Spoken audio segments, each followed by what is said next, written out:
indeed is a cabaret. Make no mistake about it, life is a cabaret. Good evening, and welcome to our school committee meeting of this Wednesday, March 6, 2019 at 7 p.m. I'd like to call our meeting to order, and have you all please rise for the Pledge of Allegiance. Pledge allegiance to the flag of the United States of America and to the republic for which it stands, one nation, under God, indivisible, with liberty and justice for all. Thank you. I should have noted that it is 7 p.m. That's our normal start time. Next, we have our student representatives from the middle school. We have Caroline Ramsdale and Chloe Basim. Thanks, ladies. Good evening. My name is Caroline Ramsdell. I'm here along with my fellow classmate Chloe Jo Basim. We are 8th grade students from the Douglas Middle School. We would like to update the community about what the students have been doing for the past month. Throughout the school year, each month has been dedicated to a character trait to work on, which is discussed with us at community meeting. Back in January, the theme of the month was to be adaptable. Moving into February, the theme of the month was to be independent. Now that we are getting closer to the end of the year, we are having character traits that are more challenging. The character trait for this month is to be studious. The MCAS testing for all grades will be April 25th through the 30th. The Douglas Middle School pushed the MCAS as far back as they could so that all grades could have as much time as possible to prepare. Grades are closing for the second trimester of the year. Report cards will be posted on iPass on March 18th. February went by really quickly, and everyone seemed to enjoy a week off. The day before February vacation, the 8th grade class officers created a Family Feud game for their 8th grade class to have fun. The whole class participated in the auditorium with 4 teams created playing on the stage. The 8th grade students recently went on a field trip to the Hanover Theater to see a play called Thurgood Marshall.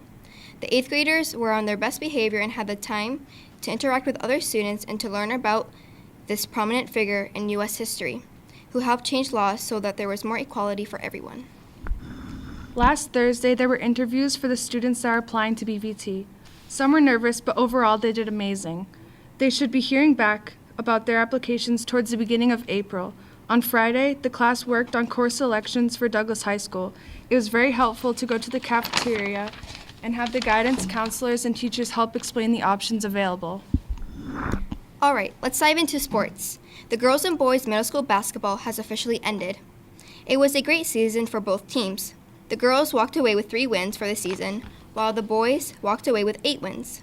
The teams did their best, improved greatly throughout the season, and had fun in every game. Along with that, cheerleading has ended too. The cheerleaders cheered a total of 8 games. It was a great experience for the girls to work together as a team and try new skills. There is also student council that had put the Valentine's Day dance together, so that students could have a great time and a great night to dress up and to also have a great time together with their classmates. This took place on February 9th.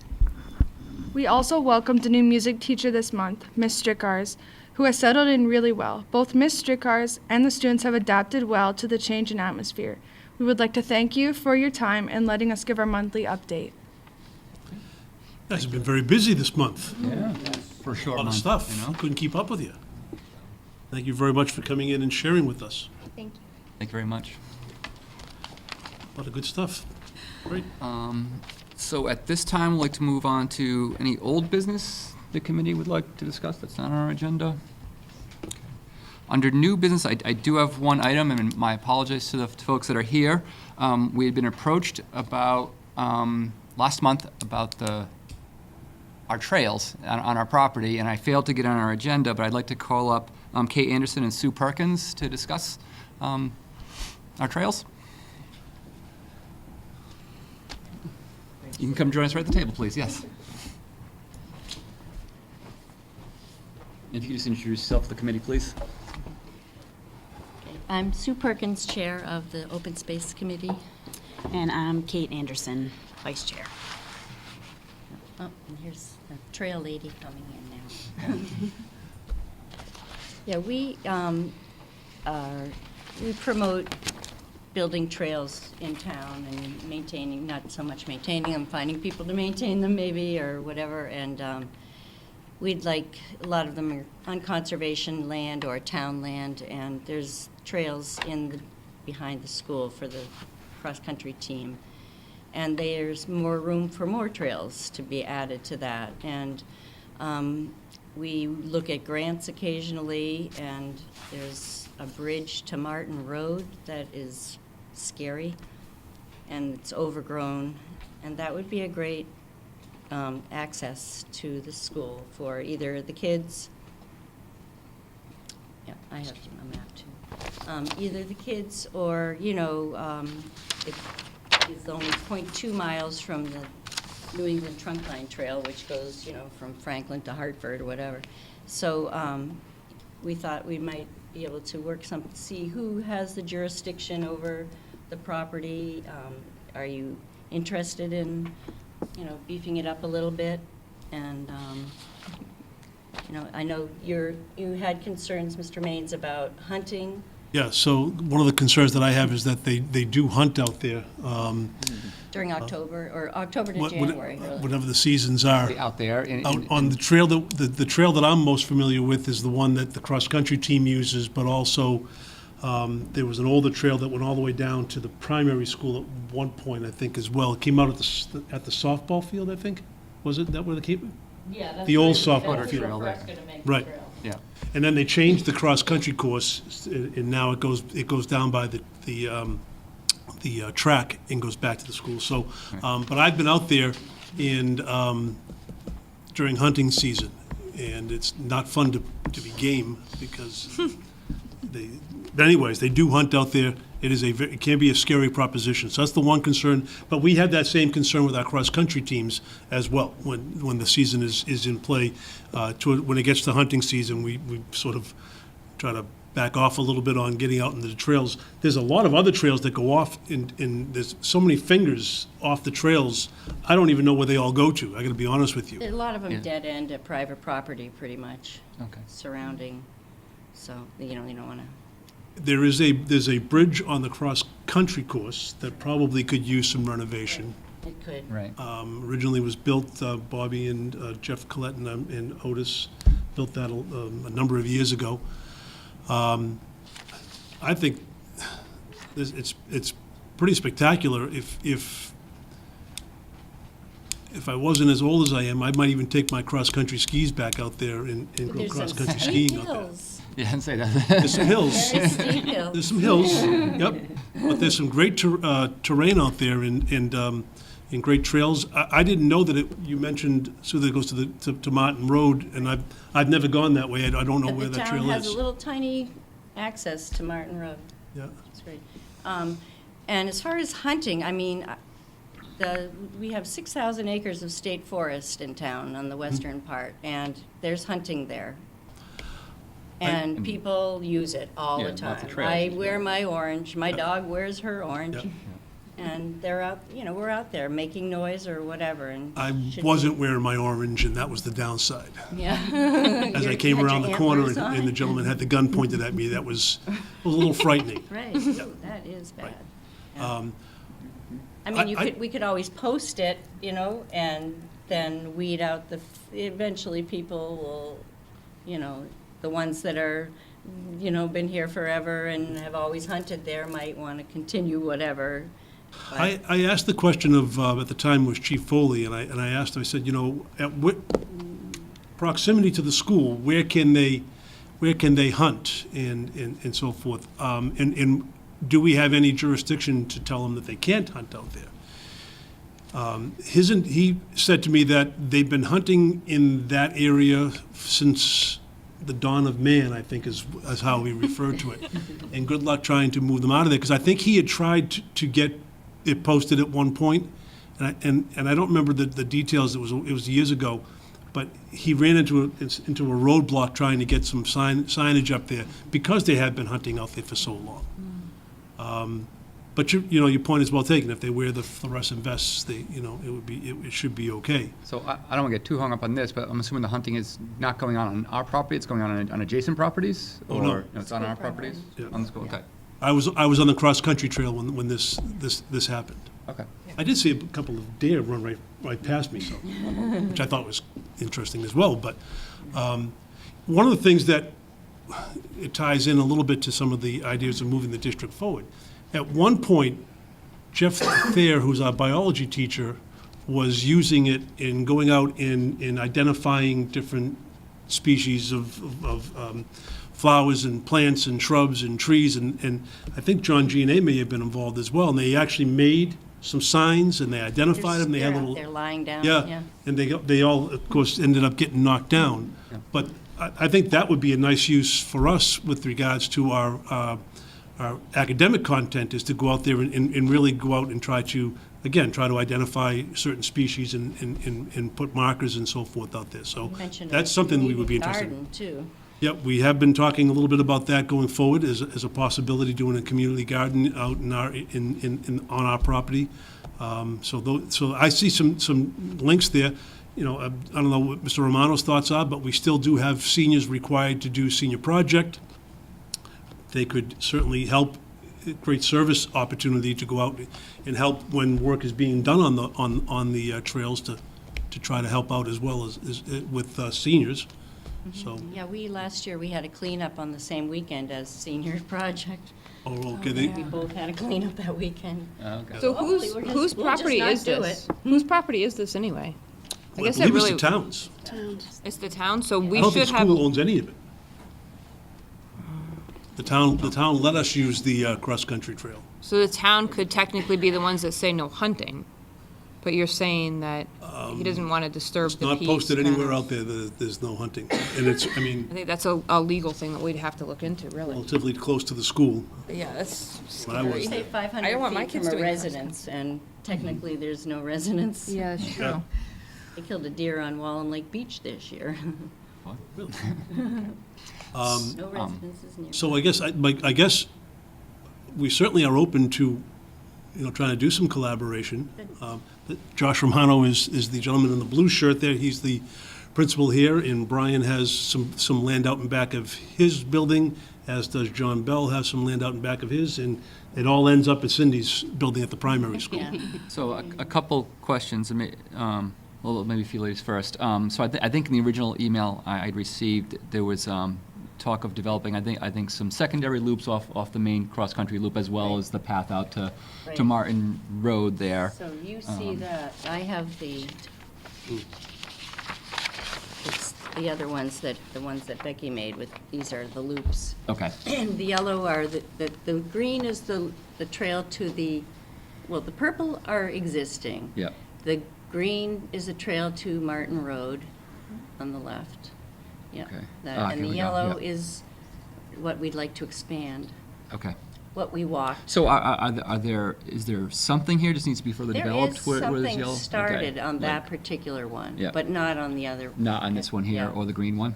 Or The again, is green there one something was there. Was there? Okay. Just to give you guys a look as So well. what, how do we get involved in this? Well, yeah, so it's, So we don't have authority over the land, yeah. but we can Do certainly... we have any objection to, Partner up developing and- paths that connect with our cross-country? And I guess the only question I have is are we expending any monies right now maintaining the trails that are out there? And do we have any concerns if we add additional footage There's to been those some trails? instances where You know, we've is had that- to get Is that some- a financial some- concern for us at all, or? I mean, Jeff and at the time was Dave Pope had done some work out there. There's been, It's mostly manpower on like Yeah. removing limbs Yeah. and things like Yeah. that. So there is that expense. and that's the- It doesn't seem. been some washouts adding where we so needed much to that- get some fill for the washouts, but not an extensive amount of money. Right, That's- it's like the only expenditure really is spray paint, I think. and- Yeah, spray paint the rocks so the kids don't fall and break a wrist. Yeah, and we wouldn't be changing our cross-country trail at No, all with no. this, but, No. yeah. But I think it would be that, we don't have authority over it. That's my only concern, is that I don't want to say go ahead because we don't have authority over the property. Yeah, but do we have any, I guess? Right. Whatever So you if we don't want to have do. authority, do we have any objection to it? So maybe that's the thought tonight, but ultimately, I think authority rests with the town and with the Board of Selectmen, is Right. that, not, or with the planning? Conservation Commission, Conservation. actually. Conservation? We have to deal with You guys- conservation. I'm sorry, you guys Oh, with yes. open- Want to be open involved spaces. because there's wetlands. Oh, no, absolutely, because I had that issue with. Have the, you already the spoken to behind Board of it. Selectmen or any other? They're the other first committees? people we We're the went first to. folks? Okay, Oh, yeah. good to know. Yeah, so I think it would have to go to conservation, it would have to go to Board of Selectmen. I mean, they have authority over the Board of Selectmen have the authority over the land, I believe, right? So it's not us.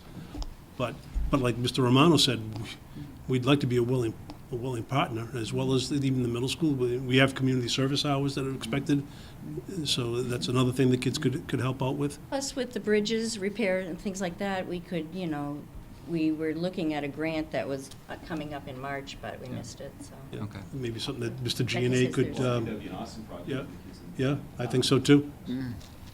Yeah, so, Before you leave, Steve, let me give you my extension here at the school. Thank you. And give me a call. I can probably find a student that could help organize something with you guys as mentors for a senior project. At the very least, I have a lot of kids who need community service hours, and I have environmental science classes too. Maybe they can do something. Right. It could be a service learning project for Flex. I have a lot of ways that we could work something in. Leslie, do you have a question? Yeah, if I could just add some background, the piece of, the strip of land that goes out to Martin Road. Originally, we were looking to build this school and the others and looking at land. There had been a much larger parcel, but by the time we figured on a school plan, it had been bought for a house. That piece was saved, not that trails couldn't go on it, but with the idea that it could be some type of emergency access to these schools because we just have the one. So there'd been talk about just like a dirt road with a, one of the gates you could break through for emergency vehicles, but that was why we saved that parcel. But there's a hydrant across the street too, I don't know if Yeah. that's associated. So I don't know if with Bill or with fire department, but just to have them in on it too. Because Really, that yeah. was- That's- that was Because there's something no we way thought to get to about. the school without Right. jumping across a, 20-foot. I wasn't even aware of that. I had no knowledge of that. Yeah, because it's always good to have two. Right, absolutely. Oh, yeah. Right now, we have the one. What's the name of the brook that runs through there? Wellman. Wellman. It's actually, when it's running, it's out by the bridge, it's beautiful. Really is. And this is where the other bridge is to Martin Road. It's almost like a dam where the brook runs out of it and there's a big pond up I above. didn't know that either. And it's totally washed out, so. Wow. Anyone on the committee have questions or concerns with this? It sounds like the administration is very supportive of this, and I would say I am as well. I'm just not sure how to proceed as far as a motion and showing that support, but I think for us, we won't stand in your way with wanting to do anything that you've proposed here. That's a good start Please- for And us. please keep us updated. If you can loop the administration in, if you send it to myself or to Josh, we'll get it to all the other buildings and keep everybody in the loop and see if we can't partner up a little bit and help out each other. Yeah, see where the lay of the land is and everything, and see maybe where you wanted your garden or whatever, and make a trail to that or something too. Yeah, and if needed, again, I'm not sure what other committees in town you would need to run this through. If you need us to, help out in any way with that, let us know. Great. Yeah, I would imagine if there's bridge work to be done in water, the Conservation Committee will definitely be involved, because I know they just had an issue with an Eagle Scout project that was a bridge in wetlands, so. But we could probably jump in with some labor and ask Mr. G&A to come down and be part of it. So that's, the conservation can do what they've got to do, and then if we can help out, I think it's a great idea. So I was even thinking, we are also working on a sort of an open space and recreation combined plan questionnaire to see what people's opinions are and desires in town and stuff like that. But I think that John Furno is on that committee, who's the and I know they have things, maybe they could make a bridge pretty easily. Right. Oh, could They be, were yeah. going to redo the North Street Bridge with a few pieces of metal they had and whatnot that they didn't end up using. So Okay. maybe they have supplies, manpower. No, but overall, it sounds like what you're proposing would be a great, benefit to the community and to the schools, as well. So I don't see any reason for us to stand in the way of it. Please keep us looped in and see if we can be a good partner. Yeah, absolutely. Thank you for the information. It was actually really informative. I mean, I don't know how many people have been out there, Yeah. out of the administration and so forth. It really is. It's inspirational, though. Yeah. Yeah, it is, it's really spectacular out there. When fall comes on, the leaves are all changed. It's really a pretty impressive place with all kinds of trails that go off and so forth. When the athletic boosters run the Tiger Trot again this fall, expect to see you out there running. Been out there, I've been out there. So- And was one of the trails out to your property as well? Come out near your property? Yeah, I connect with a bunch of it. Thank you. Thank you. Thank you. That was great, thank you. Just wanted to talk about insurance, I think, too, also, Brett? Yes, so also under new business, I guess we'll place it under new business and maybe merge right in with your report. So the town administrator is working on a proposal to change how we fund our health insurance in town. It's not a change to the plan necessarily, but looking to go with a self-insured model Right. where we would partner up with some other towns and slash school districts. I think it's the Dudley Charlton School District that's part of it. Webster? So Kevin and I have been in Webster. contact with the town administrator in the last month here. We've had a pretty busy month, where he updated us on his plan in order to, and the plan is designed to kind of keep what we have for health insurance, but be able to stem some of the cost increases that we've been seeing. To give a little background, we've gone through plan changes in the town a couple times in the last 5 years, and we have one of the most aggressive kind of health insurance plans from a cost management perspective in the state. But despite that, we're still, I think, expected to see an 11 or 12% increase into he was next year indicating somewhere under between the- 11 and under the- 12, The right. existing plan structure. So, knowing that, the town administrator is looking to save the town money by going to a self-insured model and working with some other districts to put us into a larger pool. And I think it would result in a 1.5% increase in our health insurance expense versus the 11 or 12%. Right. Anything else you want to add? Yeah, so he did indicate, Courtney and I have sat with him on 2 presentations, that the plan will be identical. It will still be an 80-20 split. The concern with the lower price bid was Blue Cross Blue Shield, but they did not provide services, quality services to retirees, glasses, eyesight, hearing, and other things. So they want to stay with the Harvard Pilgrim. He mentioned that Stoughton had expressed an interest and that they might be coming in as well. He's trying to get them to come in as well or meet with them as well. Originally it was scheduled, they've had 2 meetings with, one meeting with the representatives of the DTA and their MTA rep, and they also had a meeting the other day with the custodial and food service union, as well as with their representative as well.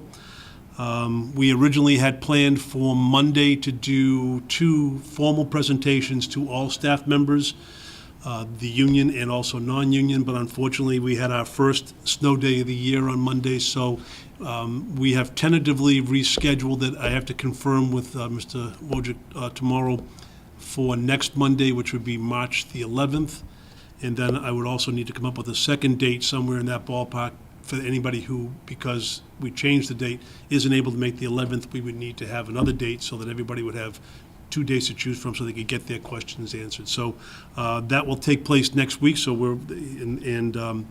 then we'll have covered all of our bases to make sure that all of our people have been informed of the information on the self-insured part of it. Well, we don't have anything to do with paying it, right? No, We don't, but the reason we got pulled into it is because it technically falls under impact bargaining, the right Right. term, right? Yes. So even though there's really should be no change to any of the town employees, including the school district employees, what their actual health insurance plan looks like, the underlying funding mechanism or structure of it is changing. So we have to go through a process of notifying them and give them a chance to, I guess, object to that and voice concerns with that. So we've been going through that process here in the last month. Make sense? Any other that's the only thing questions, concerns? that I have out of insurance, yep. So with that, we'll move on to the rest of the superintendent's report. Okay, so, Mr. Romano, if you want to join me for a second. So the first thing I have on the docket is to talk about the calendar. We've had some discussions about calendar. We have it pretty much ironed out. But a couple of things that we were discussing today at the admin meeting, we wanted to run it by the committee to see what their thoughts were.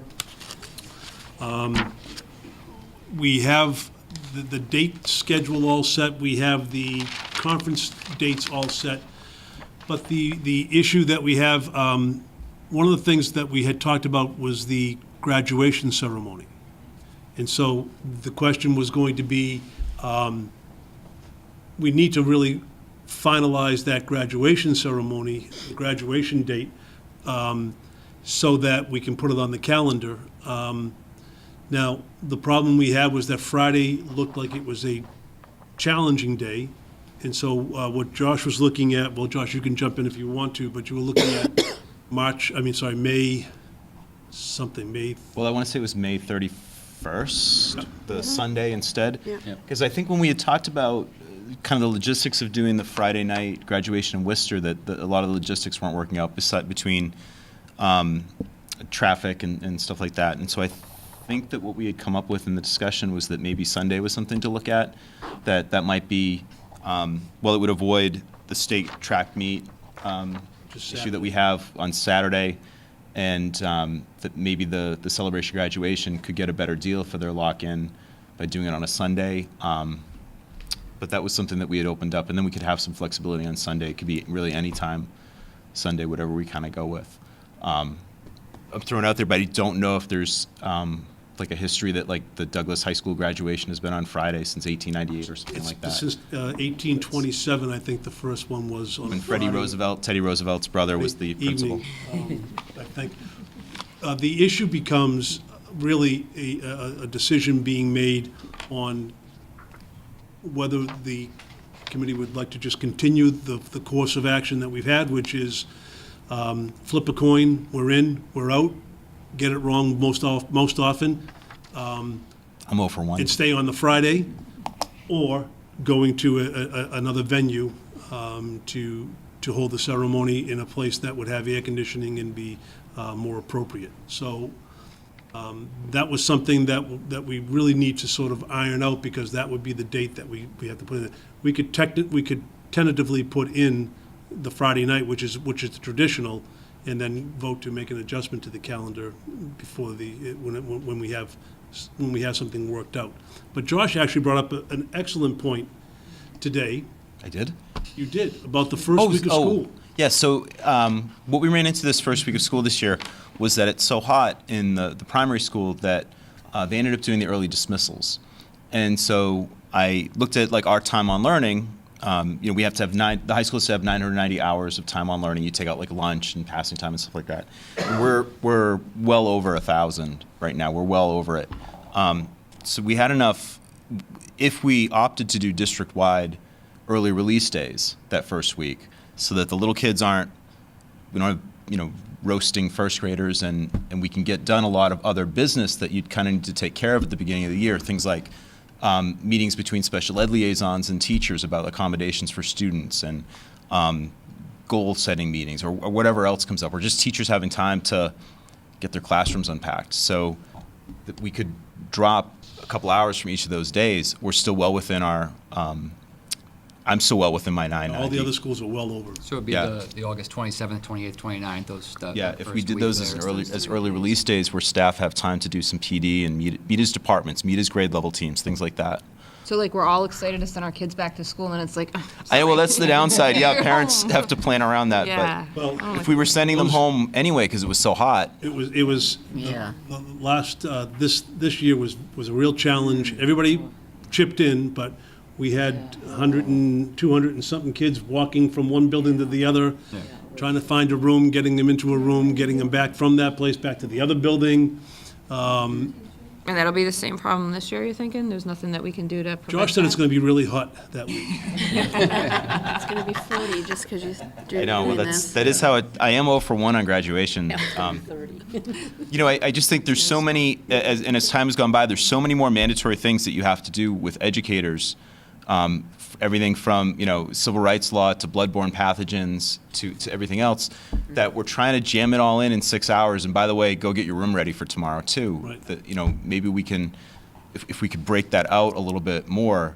Things keep getting added to that bag of what we need to do the first day, but the length of that first day hasn't grown yet. So It's just something It's that, interesting. It's sort of a conversation that we've had, for those who've been on the committee for a number of years, is that we had talked about, can we add an additional 1 or 2 professional development days to do just what Josh had said. The beginning is to get all that busy work that needs to get done in advance, so that the first day everybody has hit the ground running, they've got the time to get their books and get their classrooms set up and so forth and so on. And we've taken care of some professional development.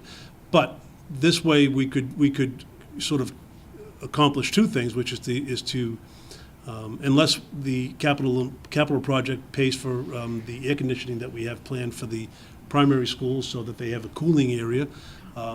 If that happens, then great. Then it won't be as much of a concern. But no matter what, and I was down there, it was unbearable in those first 3 or 4 days. So, just an idea. Can you do like 2 professional development days in the beginning of the school year, since we have all that extra time then? So if you did, though, you've got, you're paying the staff 2 additional days. or an additional day, yeah. Because you're asking them to come in and work 2 additional days. They would But have they'd be to- already working. So So instead of the kids going to school on the 27th, they start the next day?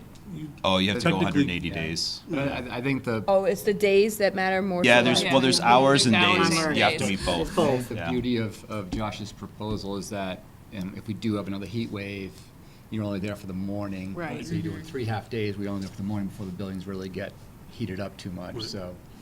By doing what you're saying is having another day off, then you're probably still doing Yeah. 2 full days, which doesn't address your heat Right. issue, so. So I am scheduled to meet with the leadership of the DTA on Monday, the 18th. So I could broach it with them, get their thoughts on it, to see if it's beneficial.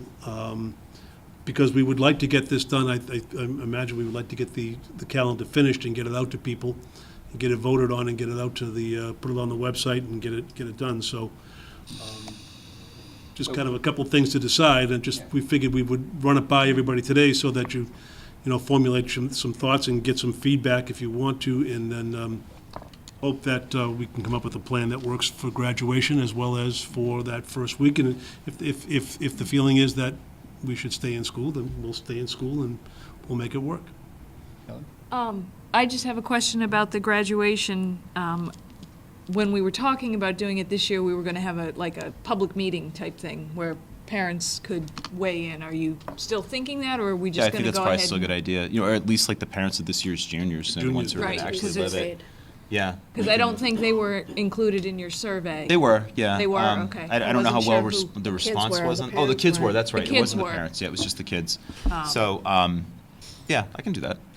Yeah, I think for me too, I was gonna mention the same thing, before making a call on the Friday versus Sunday, I think it'd be great to have that open kind of hearing thing with regards to graduation, and maybe cover the venue, different venue versus a different date, and try Yeah. to get as much, open thought on that as possible before we make a call. Yeah, So- it would be good to get the graduation committee sort of out again, and let's see if there's something.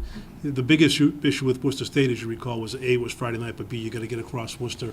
And now there'll be a baseball game that's going on there now, because by next year, right? Is the stadium Is it next year for the scheduled? stadium? I think so. Yeah. 2 years. It'll be done. I think it's next year, 2 years? Anyways, Actually. so that will make getting to Worcester State a little bit more challenging. Did want to because look they're- at Nichols again, too, just, Yeah, I mean, there's I think Nichols, I'm writing them a check for tuition next year, so they owe me at least a conversation about using their Nichols, facilities. there's Bryant? Bryant, there's Yeah, I keep Holy bringing that Cross, one up. there's others that's that the are a little problem. bit easier to get to. Perfect. Yeah. Yeah, it really would. So, when do we normally approve this? This feels early, but is it? No, it's around this time. It's around February. Okay. Yeah, it's around this time, yeah. So, if we're talking about having a hearing and, we have one more meeting I would next say by month. the first meeting in April, we want to vote this. Well, that's the thing that I wanted to bring up. I think we only have one meeting scheduled for April, right? Because our third because of vacation. Wednesday is vacation week, so I do want to ask if we want to schedule something else in April and We have done that in previous years. Yeah. Yeah. If there was a need, we obviously wouldn't Right. schedule Well, those. maybe it sounds like at least for this, I don't know. But we've changed the calendars before, though. I mean, we've Yeah. put it Yeah, out no, there and then that's just fine. said No, it's subject to, Oh, this calendar. of Yeah, I guess we can things approve that as could is be- and then change it later. Yeah. I'll do the parent survey like tomorrow. Celebration and get that out. graduation has to be booked. Right. Yeah. Yeah, we gotta do, yeah, it's Yeah, we gotta gotta book it like a year Right, out so- plus. like when? Like, This Yeah. month? Probably a month ago. Actually, yeah, previous, Yeah, we really. should have been Waiting. booked already. But they, I know they were kind of waiting to It sounds find like they should out. probably book the Friday. I mean, we're okay if it's the Friday, it's if we have to change it to Sunday, Trying to that get would be an issue. Are you talking about losing deposit money and whatnot? No, we don't want that. We don't want so- to lose the date That's what I either mean, if yeah. we stay on That's why if you Friday. want to lock the date. But you know, down, if the you- parent survey comes out and 90% of the parents hate the idea of it, then Okay. yeah. So let me do that survey and see where Yeah, that we goes. can have you can call for a meeting at the auditorium and ask people to come in in a week or so, and if they get some feedback. Yeah. We have 2 junior parents here right now. Just saying. 3? Yeah. I don't know, yeah, so does anyone have strong feelings on, we have to have a public hearing during one of our meetings before make a call on this, or? I think we have to have feedback. Probably want feedback from I us. don't That's know, a big one. I don't know.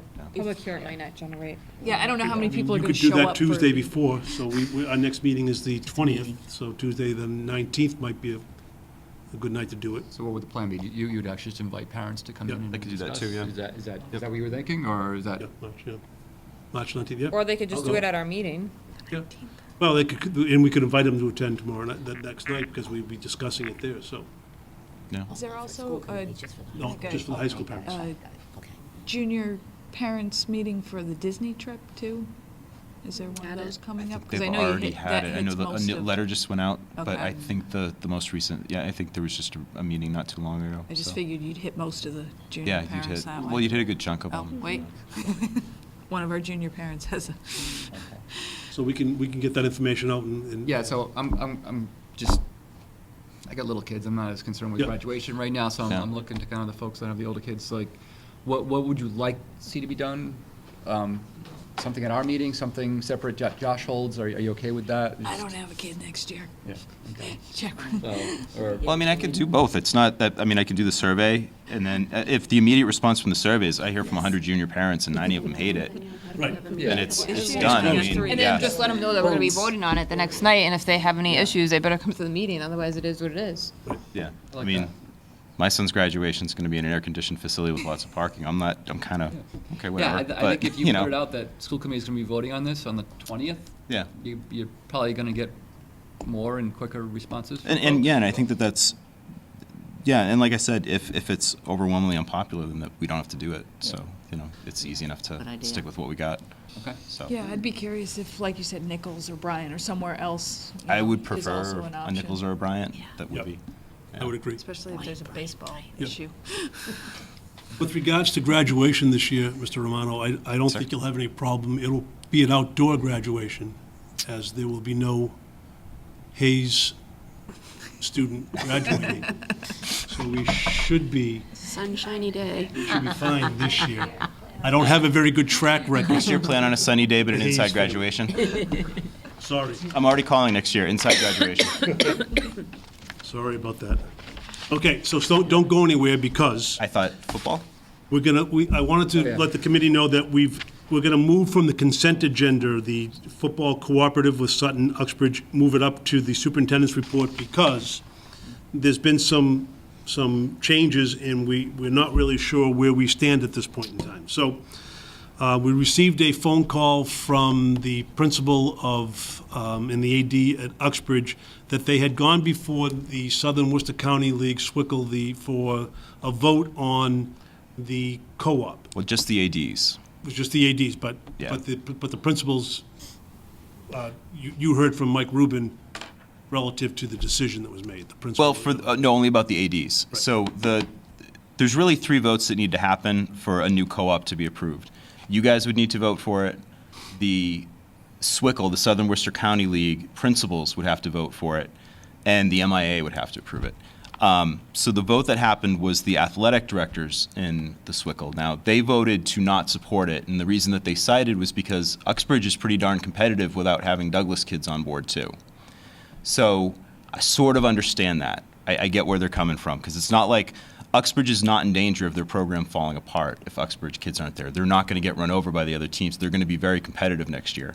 So I think there might have been a little bit of, we're not going to vote to make you guys even better so you can have a better chance of beating up on us. With a dozen or so, dozen kids, but Douglas kids, but it's, they'd be a quarter of the team.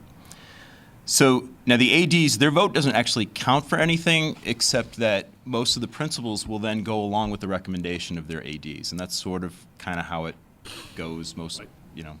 Absolutely. So what Mike Rubin, the principal of Uxbridge, and I, what we talked about was that we would draft up a letter kind of saying why it is that we were looking to enter this co-op with Uxbridge, see if that, you know, just to kind of present our side to the other principals so that they're getting kind of the angle of, you know, we really just started this to look for a place for our kids to play. Yeah, it's not about us trying to improve Uxbridge, it's about us trying to just Yeah, have a place really, to play, you know? it was really So- kind of selfish. I just wanted a place for our kids to play. Now, that said, like, we do have Sutton will have football now next year, so, you know, we can pursue that, renewing that co-op. We would have to renew the co-op. I don't really think we'd have much trouble with that. What do you? So, I mean, that's still feasible too, so. Right. And so the question becomes, will the principals of the SWICL approve it, is really the issue at this point. So there's nothing to vote on tonight. We thought that this was going to be resolved by now, and we would have a definitive. The important thing to remember is that those students, athletes who are playing football with the Sutton Douglas Co-op are still part of the Sutton Douglas Co-op. So they are there. Sutton has asked us to consider staying in the co-op. The concern we had was the way in which things sort of worked themselves out in this present iteration, and then also the opportunity when Uxbridge had expressed an interest. We thought that a more established program, it might be a long-term fit for our kids, and that's why we wanted to explore it. So I think we should stay in a holding pattern and come back, and once we have some definitives from the SWICL principals, if they say no, then we don't have an issue. We have an option is to stay with Sutton, or you could vote to not have a football co-op, one or the other. 3 options.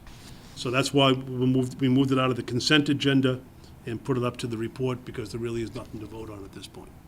All right? Thank you, Questions or Mr. Romano. concerns? No? Okay. Okay. Next is the budget information. So Mr. Villamere is going to hit the button. I didn't get you, because I finished it at about 6:25. So if you wanted to sort of turn a little bit, you'll be able to see it on the board. But you also, Ms. Keegan has provided you with a wealth of information on the budget. And what we would like to do is sort of walk you through where we are at this point in time. We're not doing line item by line item, right? We're going to go each no. Yeah, I'll go through, when we get to that, I'll go through the packet. Everything's kind of in order that I'll go through. I got the clicker here, yes, thank you very much, sir. All right, so we have spent, and let me publicly thank everybody in the admin team, Ms. Keegan as well. It has been,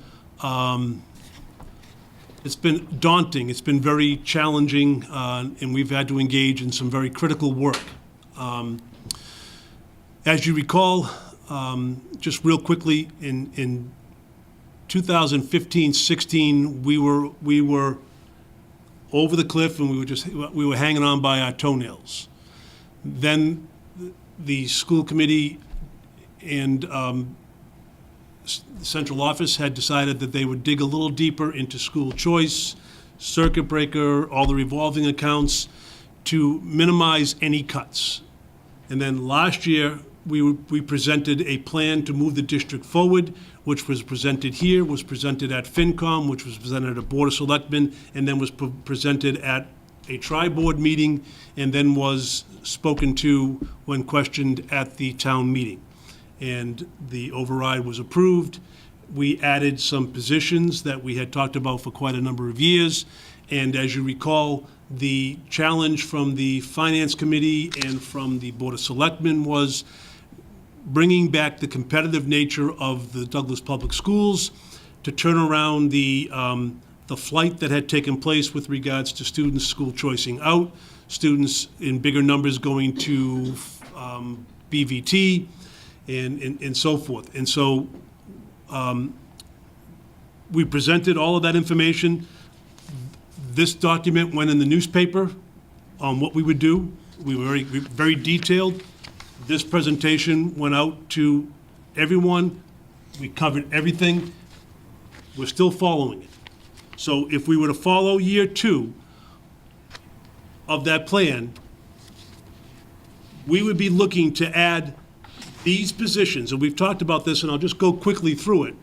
The .2 Spanish at Douglas Primary School, a 1.0 STEM at Douglas Elementary, a 1.0 STEM at Douglas Middle School, a 1.0 Academic Center at the middle school, a 1.0 health teacher, a 1.0 science teacher at the high school, a per diem athletic trainer, and then the possibility of replacing 50 or maybe a 2-year plan of 25 PCs that exist, these PCs that are in these buildings that were original to the building.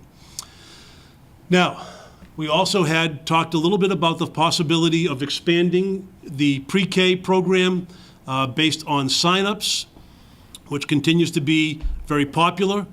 And then Ms. Sosha mentioned to us that we had some growth based on census information for the primary school with regards to kindergarten, a possibility of a kindergarten teacher and a kindergarten para, presently at 100 now, you said. So with 4 teachers, 100 is like 25, I think, right? So our optimal budget to do all of that was the $14,228,000, which is what we had originally talked about. And I think that's the discussion that has to happen as well. Where are we? Reminder that what I think we did, Mr. Argel and I did talk about at FinCon the other day, is that we did have to carry over a number of sped positions that were appointed during the course of the year, some one-to-one paras, some one-to-one ABAs, and 2 teaching positions that we carried over in order to meet mandates and coverage responsibilities for all 4 of our buildings. So we were tasked with the possibility of a 1% or at best a 2% budget increase, which at a 1% meant that we would need to do a reduction of $771,000, and a 2% was $638,000. So for the last 2 weeks, we have sat and tried to figure out, oh boy, how do we do this? The Budget Subcommittee met recently. We had discussed the idea of using an additional $100,000 of school choice, an additional $41,691 out of the preschool revolving account. That would get you to a point where the committee is committing $2,826,076 towards the operating budget. So, how would we get to a 2% budget? So the first thing that happens is, I mentioned up there, the 100,000, the 41,913 goes to start the offset of the 600 and something thousand dollars that we need to cut. All of those positions that I presented to you, which total 290,000, I had 295, my math error, but $290,000 that we won't implement. None of those positions that we talked about moving the district forward, would go into this budget. They all immediately are out of the budget. That's the second attempt to get that number down. Then we started looking at, okay, some initial cuts that we can make. I want to be clear on this. We don't want to make these cuts. We want these dollars to stay in the places where they are, but it's not an option given the 2% or 1%. So I don't want anybody to say that, well, you can just willy-nilly take these things out of here. No, we can't. But we don't have a choice. And so this is how we went about it district-wide in talking about these cuts. So in office supplies across the district, $2,250. Instructional supplies, $11,750. Technology has eliminated $29,250. There are some coaches and advisor stipends that we were hoping might get filled. They will just not get filled. So that's $14,844. Custodial supplies, $7,700. Taking a chance, cutting $1,000 out of both legal services. We just have to make fewer phone calls in getting legal advice by cutting $2,000 out of there. Training, travel, and advertisement, $1,250. And then we looked at closely at staff. We had some information that came in just recently, within the last couple of weeks since our last meeting. We are going to do a reduction on a position of a 0.5. It protects us to make sure that we still have a 0.5 should we have an increase, which we anticipate we will, in English learners. So we have some teaching assignments that are available there rather than eliminate the entire position. We have a high school retirement that's taking place during the course of the year. The transition out of that from the person who's leaving and the person who's coming in, we're hoping will be about 19. There is a retirement that we've now gotten word on from the middle school. And I'm sorry, also at the high school, we got word of a teacher who is not returning. So we're hoping that we can save $3,900 in the hiring properties there. And then we have a middle school retirement that also receives longevity. If we are able to hire at an entry level, we'll be able to save another $38,000. So those cuts are in stone at this point in time. And that still left us with needing to get to $133,000 more in cuts. So there are some district support positions that are part-time positions that we would cut those at $49,426. There are some stipend positions here at the high school that we would cut at $26,677. There's some textbooks that we would cut at $71,32. There is the Chromebook initiative at the middle school, a 1-to-1 at $40,000. Please keep in mind that means that not only impacts the middle school, that also impacts the elementary school, because the plan was to send the class set of Chromebooks down to the elementary school next year, along with any of the iPads that we had that were functional, would go down to the elementary school, and the middle school would have Chromebooks 1-to-1. That would have to be put off because of that. And then we would also have to cut somewhere one of our faculty members a 0.2 position to get to the 2%. So that's drastic. That's pretty radical. There's a lot of pain that comes along with that. The upside to it is that we're only cutting a 0.2 out of our teaching staff. Now, that's if we're at 2%. If we're at 1%, please remember that all of these are in there. They stay. No place left to go. High school athletics are 2.83. Same question that was asked of me here, some of you might have been here for it, in 2015 and again in 2016. Mr. Maines, which would you rather do? Cut your athletic program or cut your teachers? Is there a C? There wasn't. That's where we presently are. That was our charge, was to go and look at how we would make some reductions. I would share just also with the committee that we also did meet at FinCom last week. The entire admin team was there, along with Brett, and we presented to them the same thing. We want to move our district forward. We want to add opportunities for our students. We want to continue to be competitive. Just one correction, I guess, the meeting with FinCom was less about the budget details. Right, it was more about moving Nothing forward. about the budget. More about what we've done in the last year Right. to move the district forward, what our plans for the future are to move the district forward, Right. how well we are positioned relative to where we were 3 or 4 years ago. But that, there's further that we feel needs to be done in order to, maintain and increase our competitiveness and keep students in district that want to be in district. So, and we're going back to them next week. To talk more, This will be more about numbers. yes. And you're right, that was the premise, was for us to get in there and talk about. And in doing so, when we presented to them, and they're at your place, but this is the document that we gave them to review and also to continue to review for the upcoming meeting, which was all about what I just presented there about moving the district forward. Your second document in there is a document that Mr. Romano created it speaks directly to competitiveness. And it has 10 schools, and it talks about different programs that they have. Who has plant science, who has criminal justice, who has early college, who has animal science, AP computer science, business, senior project, world language requirements, engineering, robotics. Who has those things? And it's really an interesting document because what it does is it allows everybody to see where we are versus where everybody else is. We're in the ballpark, but to sustain no growth in positions to offer these courses means that all we can do is fall back.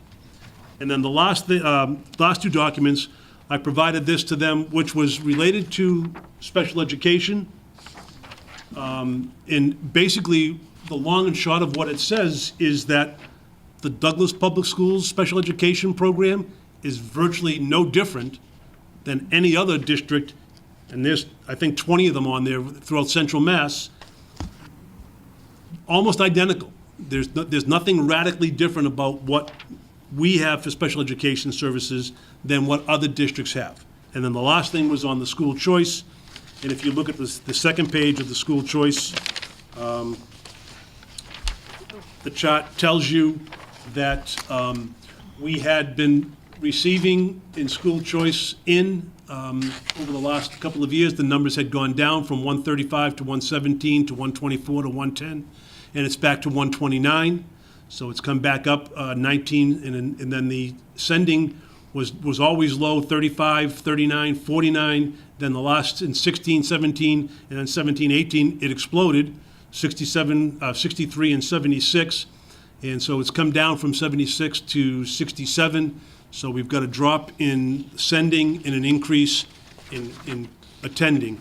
So that's a bonus for the district as well as for the town. Yeah, and I think that speaks to the stability and consistency that we've had for the last 3 years here, so it's good. The things we're doing, I think, are the right things, and they're starting to have a positive impact, but we need to be able to keep doing some of these things, or at least maintain what we have in order to keep that positive trend there.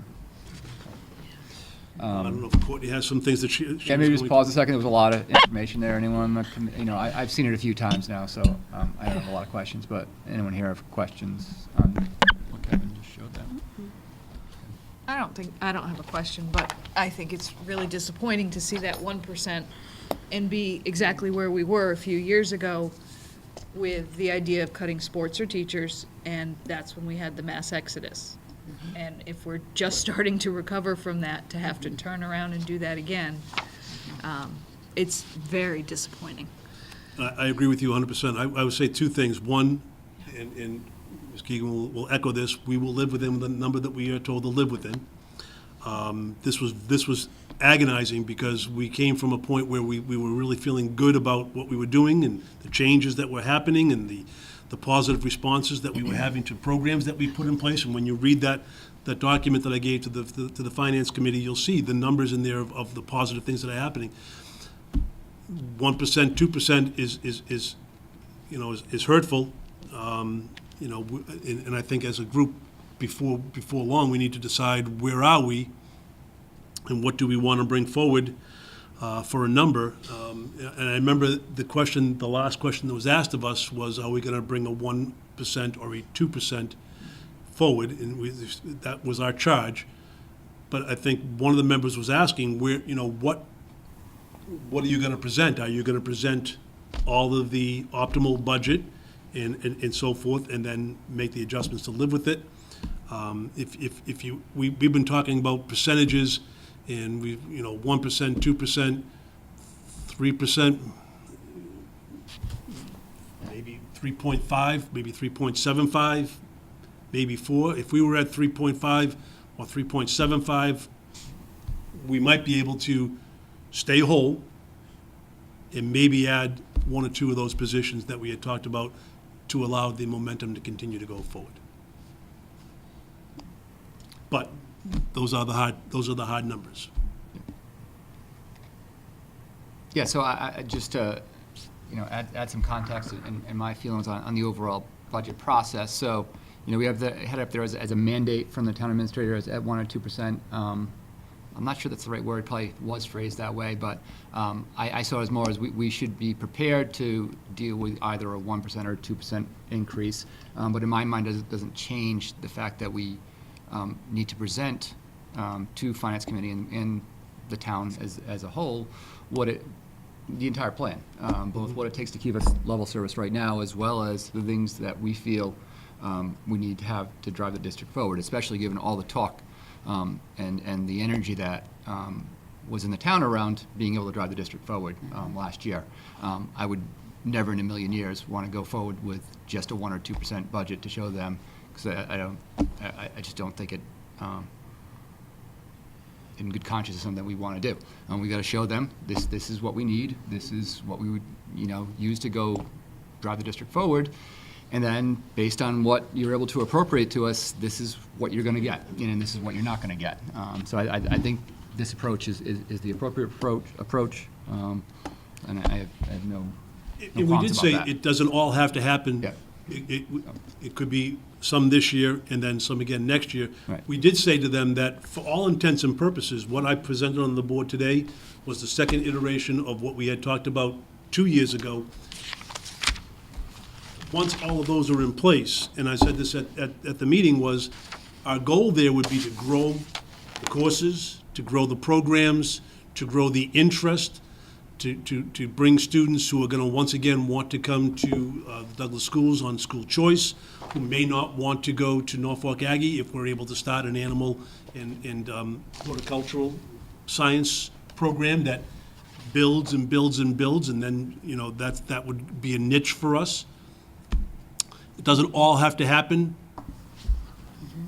the next school year, but I think if it goes out 2 years and it's all in place, I think where we've been talking, and there's been a lot of time and energy spent talking about this and dedicating to this, and personally, I've been out in front of this and been in public meetings, and I've been pitching this quite a bit, and I believe in it. I believe the committee believes in it.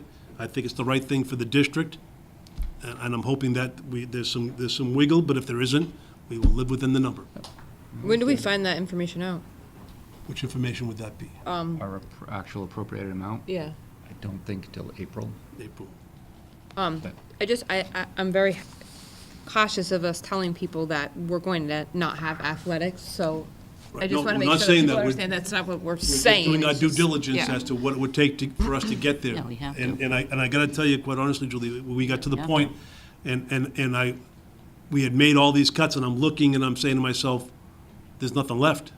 There's nothing left but teachers or programs. That's really where it was.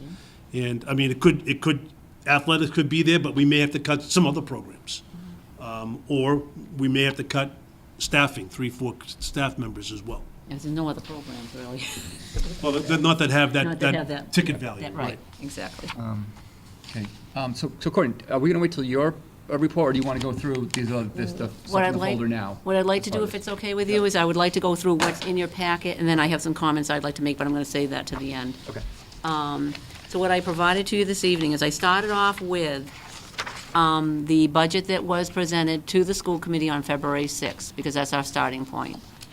So that's the first sheet in your packet, starting with the $14,025,661, and of course, that's net of the offsets of use of revolving funds. So you see delineated here all of the reductions that we made in the initial run-through.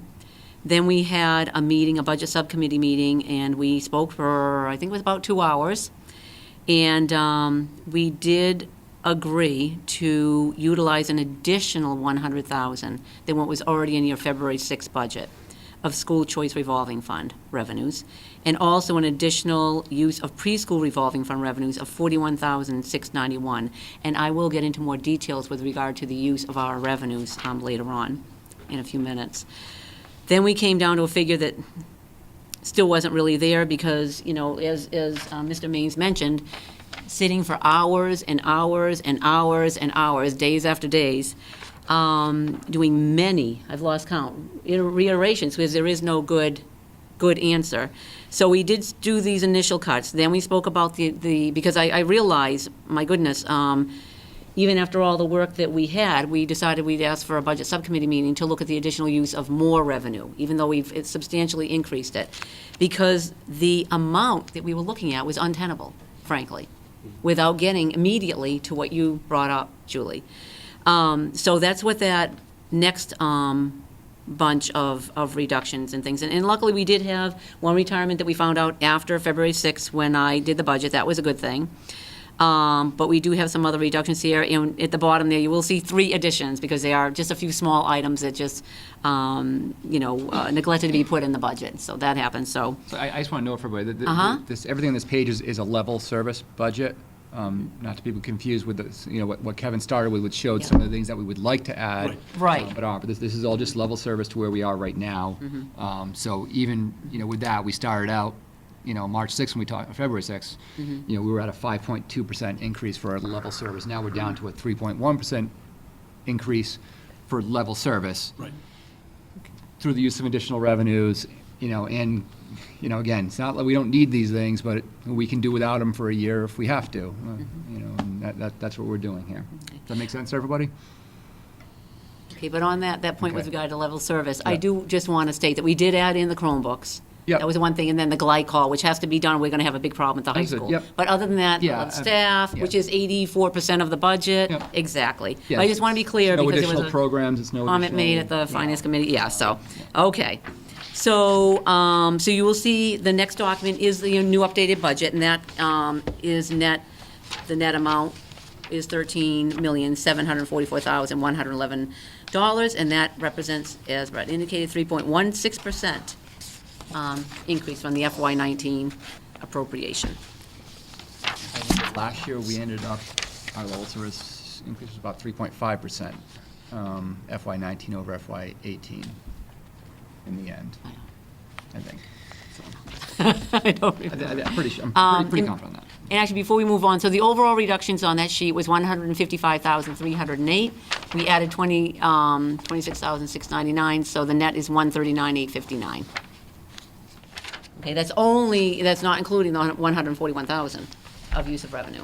Okay, so the next sheet that I supplied to you was, and this is to Brett's point, so this is starting off with the FY 2020 updated budget you're receiving this evening, but with the additional proposed items that you see delineated there. 0.2 FTE Spanish teacher for the primary school, 1.0 FTE technology STEM teacher for the elementary, 1.0 technology STEM teacher for the middle school, 1.0 FTE academic center special ed teacher for the middle school. For the high school, 1.0 FTE physical education and health teacher. For the high school, 1.0 FTE biology, animal and plant science math teacher. Get a lot out of that 1.0 FTE. And also the athletic trainer. And replacing 25 teacher and classroom PCs, which is actually half of what the original proposal was, which was 50. So you'll see that I delineated on here, most of those were included, to repeat Mr. Maines again, in the Move the District Forward plan. Okay, so this has been thought out very carefully, met many times strategically, thoughtfully, to make the best use. So you see that, we're bringing on a teacher, we always use a value of 50,000. So there was hours and hours of discussion of what would be the value added to the district, to the students, and, the overall finances, both town and school, is really what it comes down to in the end, of adding these items here. So the total of those additions was 290,400. So that brings it down to, if you don't have those, because now we don't have those added into the budget, so then you come again down to your budget that's presented to you this evening. But we wanted to delineate those as well, because we were charged with moving the district forward and being competitive. So this is a document that I worked on with, kind of the shape of it with Courtney a little bit. She's responsible for all the work that went behind it, but I think this is going to be useful in speaking with the Finance Committee, where you show the middle of the document is our request for a level service budget at $13,744,000. They were definitely interested to know, what is it going to cost us to get the full plan, which is, everything above that line, the extra 290,000, we could get you to 14,034, a 5.3% increase to really execute the entire plan, versus the 3.16 to just get level service. And then it also shows, here's the reductions that we would need to make if they were only to provide, 2% or 1%, and what that would mean as far as positions, programs, and stuff, I guess is the best way to put it. So. And actually, this new updated budget, really, I mean, maybe no one will agree with me, but I don't really see the new one presented this evening as level service to even extent, because we did make a number of reductions. Well, too. yeah, so, it's Okay, level so service programs I guess and level number of service with teachers these reductions, which I will provide this information to the Finance Committee as well. I want them to understand too that I don't want anyone to think, because you see it on a piece of paper, black and white, it looks so easy and simple. No, I think Nobody it's important puts that in you show their that first budget. document, because, I Right. kind of let out of the, cat of the bag that, we were already at a 5.25% was our level service. So Right. they've already heard that number from me, so I think it's good Right. for them to hear that. In the 2 weeks since we last saw you, we've done some work to get 5.25 down to 3.16. But it hurts. Relatively painlessly, without affecting programs, or without affecting class sizes necessarily. We would still have further work to do in order to get down to, whatever number that you might give us that's less than 3.16, at that percent. And here's also, if you choose to invest, it'll cost you for, 5.34%, you can get the full thing, and we're sitting pretty good for the next few years here. So But I just don't want anyone to think in any way, shape, or form that anyone that prepares their budget has a figure in there, or gives a figure to me to put in a document that they don't need, because that's just not the case. That was my point from the very They build the budget from detail. I have a whole box, plus my whole, Yeah. full of things. They don't just give me a summary, it's all backed up, it's in detail. No, I don't for see every in that first line. page as things Right. that we didn't need. It's things that Right. we can Just do wanna make without that if we clear. have to, if it Something has to means. Right. Yeah, that's it. But then the reality is, and this is the time to say this, the reality is, they're all pushed up against a wall, I shouldn't use this these days, but, so to do that, but the reality is, next year, there are going to be things they are absolutely going to need that they took out, that they're going to come to me to look for money for, and that because that's how what happens. So I just want to make that clear, too, so. And I thank, everyone from the administration for all the work they've done on this, because, despite, again, not really impacting programs or class sizes, I know it's been pretty painful already for you guys to dig in and find what you have found, so appreciate that. Okay, so the only other thing that I have is the use of revolving funds. So school choice is the first. So if you look particularly at the columns for FY19 and then FY20. So if you compare just the use of expenditures, as you can see in FY19, the originally planned was 701,806, and then we have additional 121,607 that was voted this year at school committee meetings. So if you carry your eyes, glance right over to that FY20 column, you can see there's quite a large increase there. But that, I am prudently, being prudently conservative with regard to the receipts. As Mr. Maines did indicate, there are some more students that will be coming in. And there are different ways of looking at this. The school choice revenue is to be used for education, but you do want to have a buffer there. But then you're caught between a rock and a hard place. Do you keep a larger buffer and then decimate your school district, or do you look more strategically at using it? Because and just so that you know, when I do this and make recommendations with regard to school choice, I also do look at the circuit breaker and other things as well. And the other thing to keep in mind with regard to school choice, and the reason that the discussion that we did have with the budget subcommittee, the additional 100,000, was that we do typically have a carryover. Now, as you know, in years past, I have never looked to see what we might have, and I really can't tell you what that figure is, but that gave me some, because for years we have. Okay, so that was part of the discussion this time for the first time. So, Kelly, Julie, any concerns with that? So me and Lisa sat through this with budget subcommittee, and, Agano is over it a little bit. Would you have any but- questions, anything, any concern, any questions with regard to that?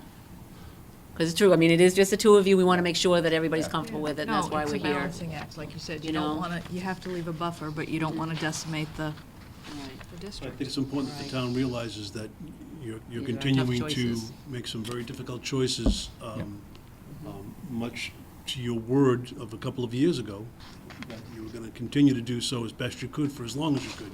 Yeah. But as Ms. Keegan is telling you right now, we're right back getting to the point where it's tenuous. So the only thing I'll leave that with is that I think, by using school choice funds at the extent that we are, let's just say we do get level service funding. We get 3.1% this year. And come August, we're looking and saying, okay, Oh, yeah. we'd really like to add we need to add a kindergarten teacher that wasn't in the budget. We'd really like to, add to plant animal science to kind of move the district forward. I'm going to take great pause at that point in committing additional positions, knowing where we are with the school choice funds and reserves at that point. So it's going to put us in a position where we might have opportunities to act on something, and we're not going to have the funds to be able to act on them, and just have that in mind as we make The these kindergarten decisions. is a real concern. Yeah, I think that one's, we're going to have to find a way somehow, but, some of the things that are more proactive, we're going to have our hands tied to a certain extent. Maybe some changes to, as you know, the school department budget, all school department budgets change every day. They do, And yeah, I'm not I know. even I'm not exaggerating. But even So if they that- change to the extent that we end up in a pretty positive place, and I talked about this in Exactly. the subcommittee. Yeah. I think we have to give a lot of thought to, rather than, when we do have some excess in our school choice revolving, rather than using it on positions, which then turning to further budget requests down the line, using that additional for one-time purchases of Right. computers and things that aren't necessarily going to manifest over and over again for ourselves. And so, again, I don't regret any of the decisions we've made in the last couple of years with our school choice. No. I think things that we needed to do to get us in a more stable place, but going forward, I think it's going to be more difficult to make those choices from a staffing perspective. I'd much rather see us using those additional dollars, if they do materialize, for materials. Like is Chromebooks my or thought. things of that nature, Yep. yeah. And actually, we did discuss that at the budget subcommittee. I did agree with Brett, with regard to that. But keep in mind that we will be closing out the year. Yep. No, And then we no, could have some more there, and then possibly some more revenue, because with regard to school choice, they don't reconcile until June. Right. So the reconciliation on FY '19 will be done in June, and then '20, I'm being conservative as well. So I am, I do have a buffer there with regard to that as well. And certainly, there could be some changes in staffing, too, that create some vacancy savings as well. But, okay, moving on to circuit breaker.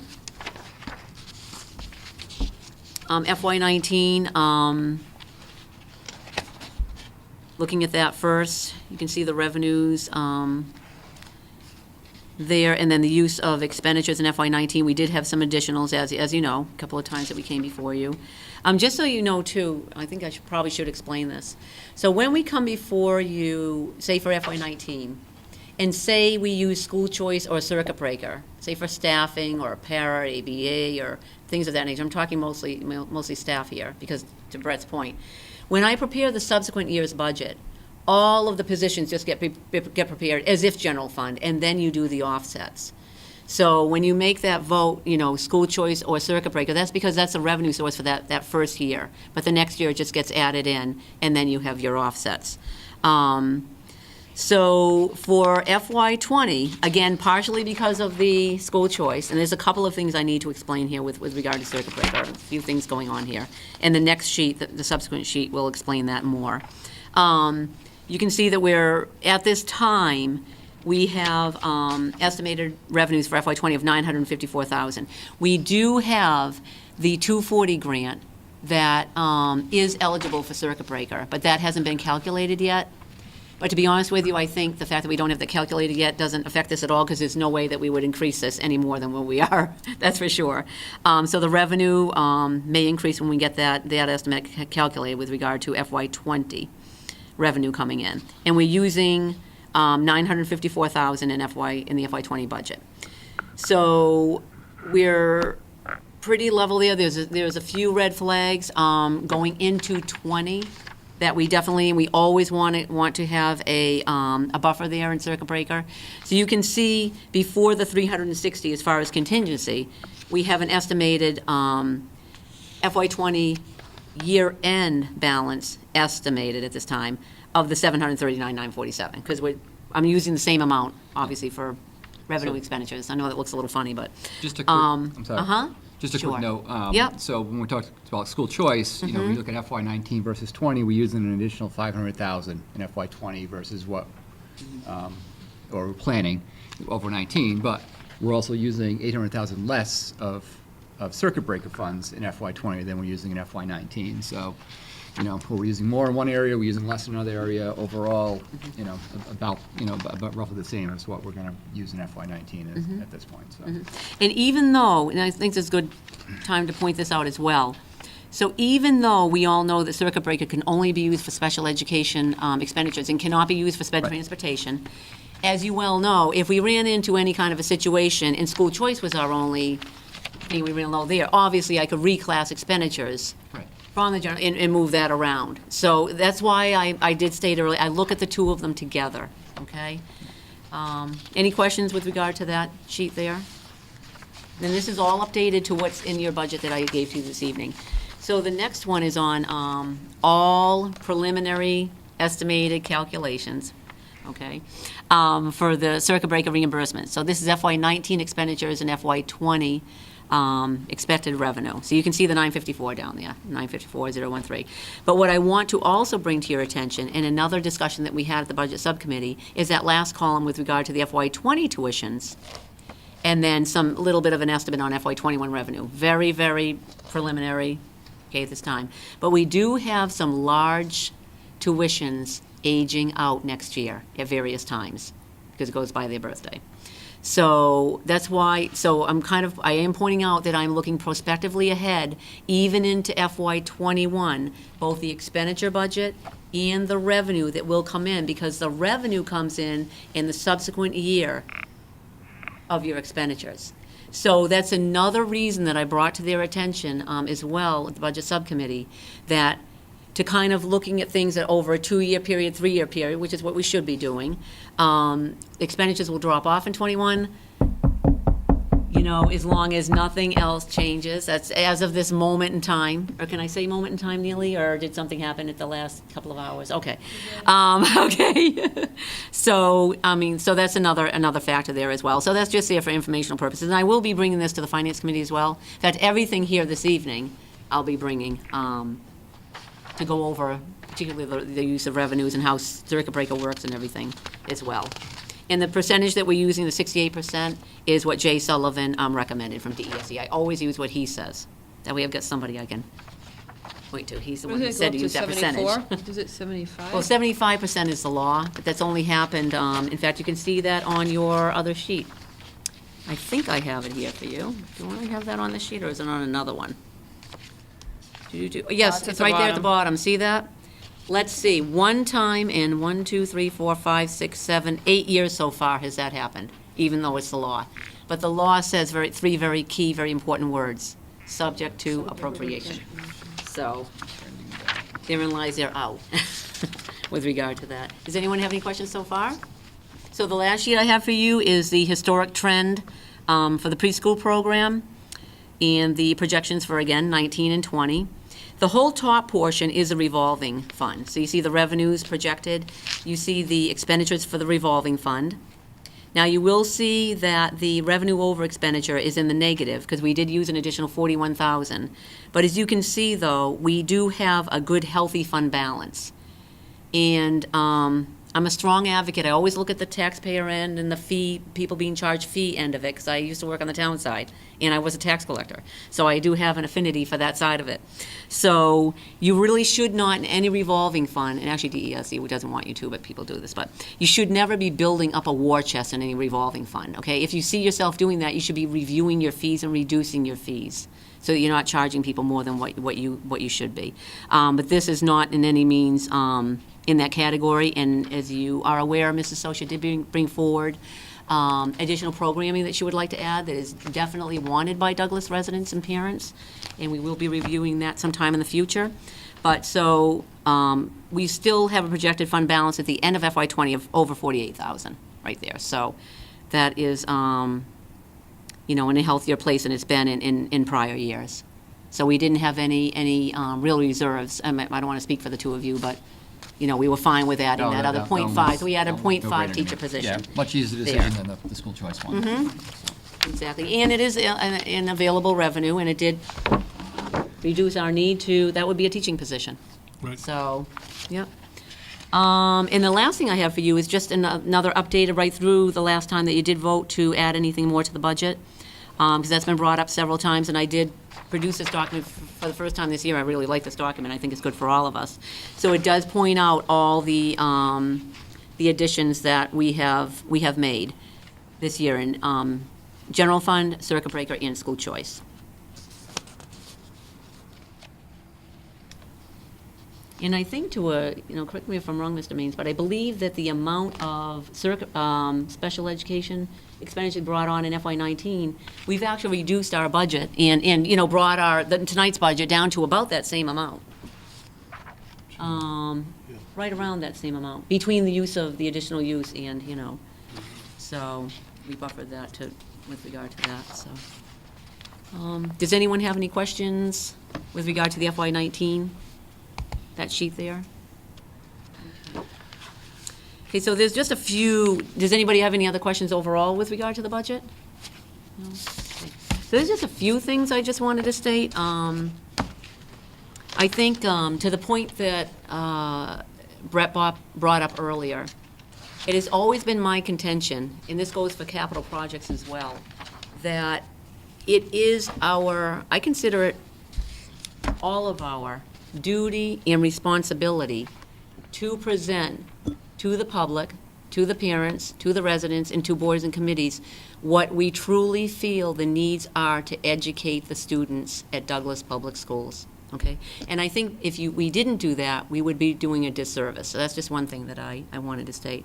I do also want to state that there are many, many other towns, and we are not one of them, and I'm proud to say that there's a huge divide between town and schools and school committees and boards, and I'm sure you've heard of this in other towns where there's a huge fight and battle and where people refuse to bring their budget down to the appropriation. As you all well know, we have no qualms whatsoever with bringing our budget down to the appropriation with regard to the revenues on the town side. We've always done so, and we will continue to do so. And I also, the only other point I wanted to make is that there are many school districts that do sit on large war chests of monies, like school choice, and they just don't use them. And I've never been an advocate of that. My town hat on again. By not using, say, school choice, my feeling is you're overtaxing the taxpayers by not doing that. We have always looked at all of our revenues and judiciously used them and incorporated them in our budget process, always. I just wanted to make that point, that we've always done that, and we will continue to do that, too. And that's all I have to say. So while we're still on the subject of budgets here, so we are invited to this Finance Committee meeting next Tuesday.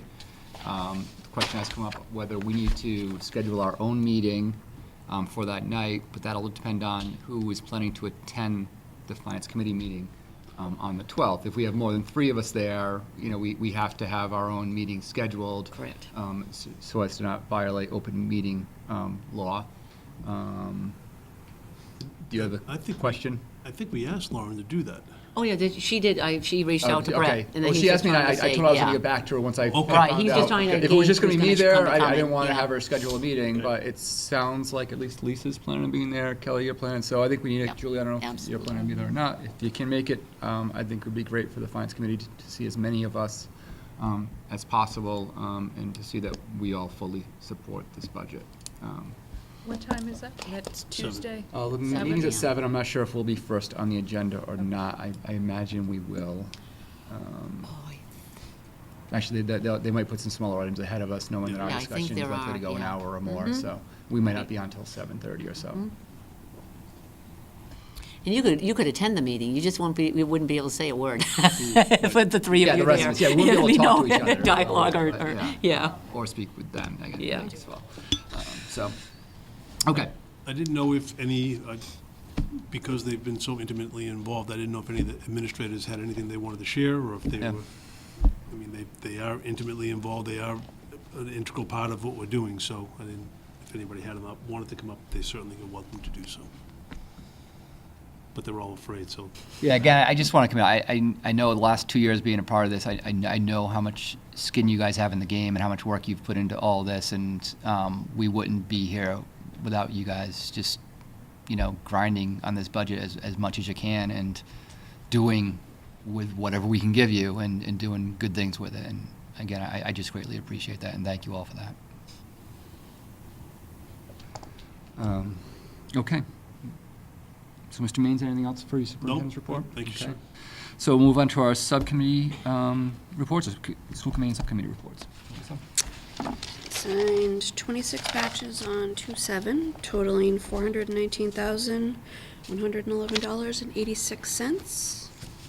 And on 2/21, 19 batches totaling $168,194.39. And nothing unusual. Okay. That time of year, those batches are gonna start getting bigger and, so. Okay, any questions on that? Okay. Next, we have our superintendent's contract extension. So I just wanted to close the loop on that. So we had just started discussing this probably back in October, November. We had some executive sessions where we all unanimously agreed that we would like to extend Mr. Maines into the future. As far as possible, I think, in many of our minds. Oh, yeah. And so we entered Yes, meant to negotiations that. with him back in December, and we did get him to agree to an additional year with us, and got that contract finalized during January. So I just wanted to close the loop on that we have finalized a contract to extend Mr. Maines through the FY20 school year. Part of that agreement, we said we would decide by October 1st next year whether we were interested in keeping him and whether he might be possibly interested in putting off retirement one more year for us. So, but as part of that, just it was also actually a contract renegotiation for this year as well as an extension into next year with a renegotiated salary of $145,000 for this year and a salary of $165,000 next year. Just trying to be as transparent as possible. With that extension, just a couple notes. Kevin entered the role not having been a superintendent before, as an unproven commodity with regards to being a superintendent. We knew what he was as a high school principal here, and loved that. But his salary as a new superintendent reflected that he was an unproven superintendent. I think both the extension and the salary increase reflect the degree to which you have quickly grown into the role and had a very positive impact on the district. And that's, again, just for the public to know. And we believe that now your salary is more in line with others in the area with commensurate experience and impact on the district.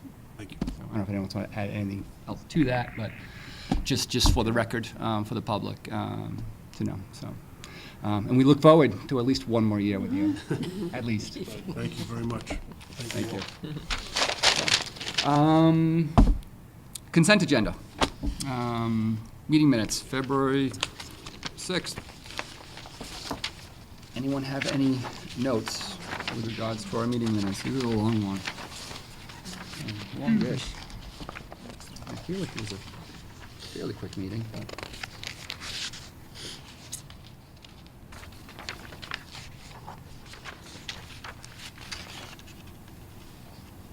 It's tough with these long meetings to really remember everything. I try to keep them shorter, but nothing stands out to me. But my memory is getting tough in my older age.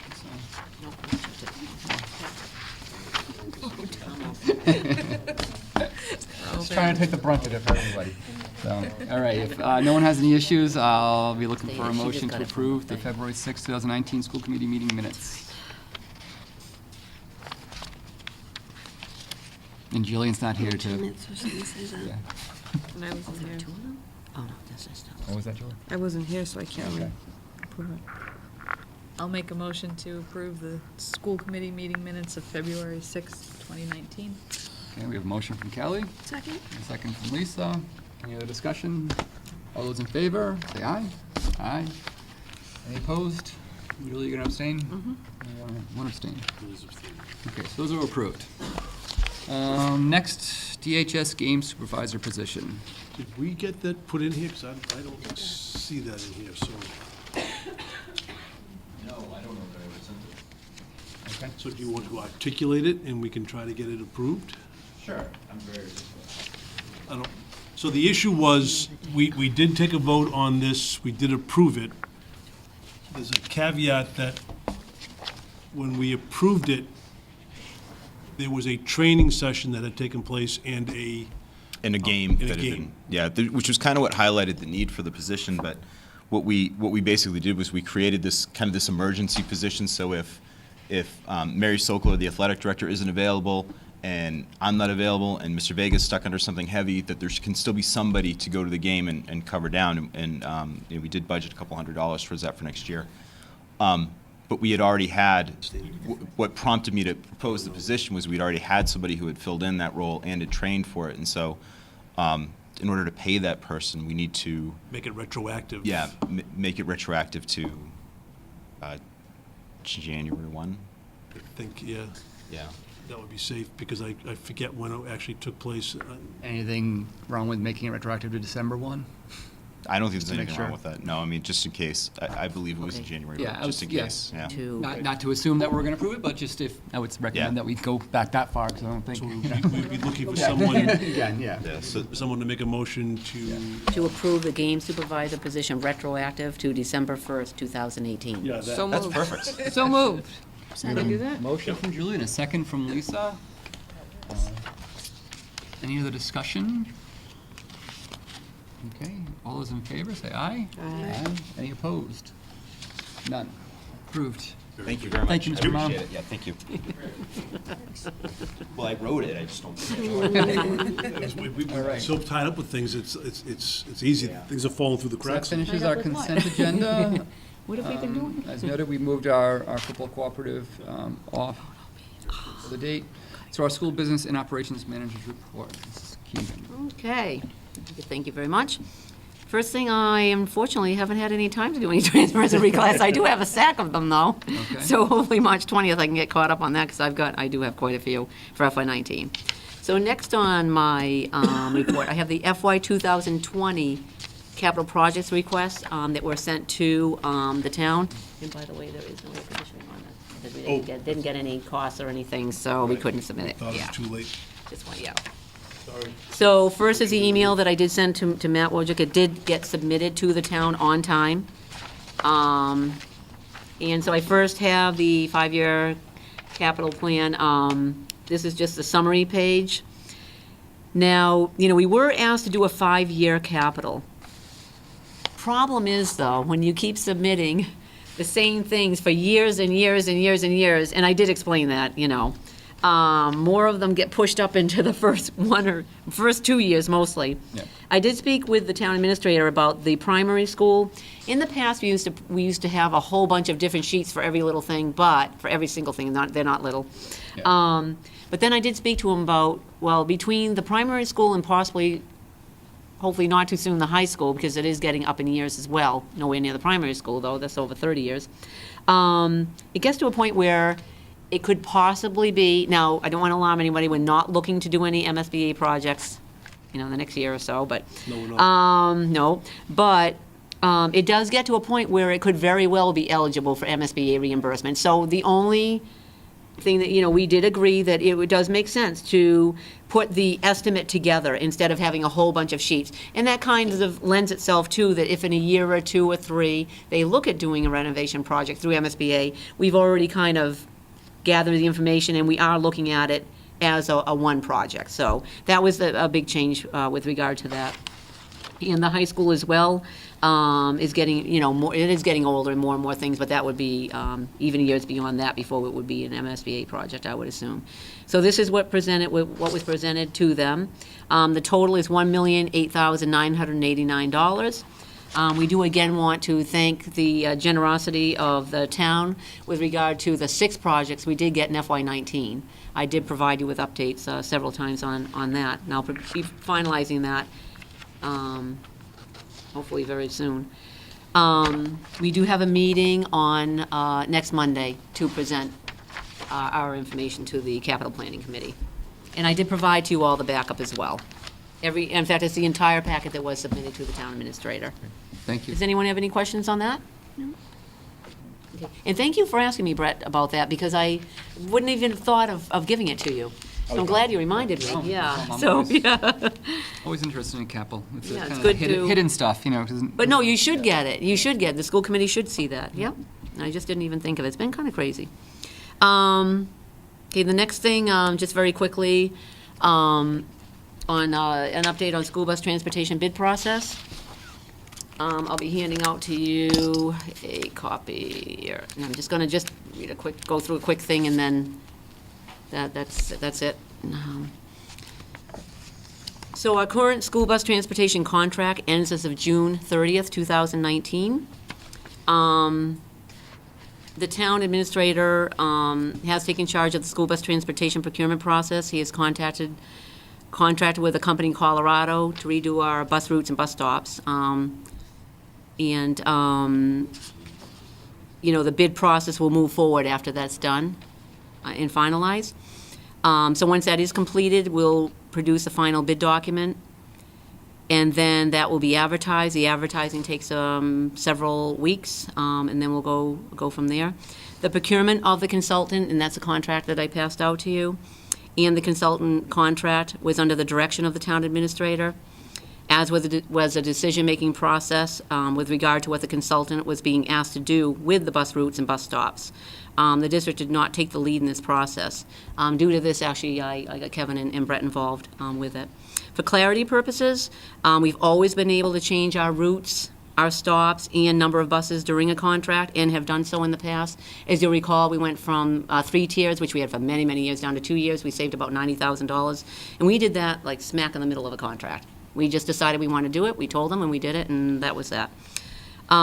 We've also always been able to determine unilaterally if a bus driver is unacceptable to us, that they no longer drive for Douglas Public Schools, and I have done that actually. Trying to remember, it was the end of last year or beginning of this year.